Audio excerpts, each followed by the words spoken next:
বন্ধুরা, আপনারা কি জানেন আজানের ফজিলত কি কি এবং কটি? যদি না জেনে থাকেন ভিডিওটি সম্পূর্ণ দেখুন। আজানের ফজিলত 6টি। 1. আবু সাইদ খুদরি রাদিয়াল্লাহু আনহু হতে বর্ণিত, রাসূল সাল্লাল্লাহু আলাইহি ওয়াসাল্লাম ইরশাদ করেন, মুয়াজ্জিনের আজানের ধ্বনি জিন ও ইনসান সহ যত প্রাণী শুনবে কিয়ামতের দিন সকলে তার জন্য সাক্ষ্য প্রদান করবে। 2. রাসূল সাল্লাল্লাহু আলাইহি ওয়াসাল্লাম ইরশাদ করেন যে কিয়ামতের দিন মুয়াজ্জিনের গর্দান সবচেয়ে উঁচু হবে। 3. মুয়াজ্জিনের আজান ধ্বনির শেষ সীমা পর্যন্ত সজীব ও নির্জীব সকল বস্তু তার জন্য ক্ষমা প্রার্থনা করে ও সাক্ষ্য প্রদান করে। ওই আজান শুনে যে ব্যক্তি নামাজে যোগ দেবে সে 25 সালাতের সমপরিমাণ নেকি পাবে।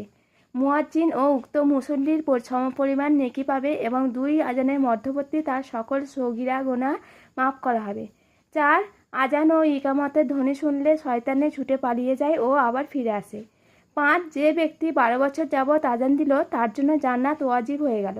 তার প্রতি আজানের জন্য 60 নেকি ও ইকামতের জন্য 30 নেকি লেখা হয়। 6. রাসূল সাল্লাল্লাহু আলাইহি ওয়াসাল্লাম বলেন, ইমাম হলো মুসল্লিদের সালাতের জামিন ও মুয়াজ্জিন হলো তাদের নামাজের আমানতদার।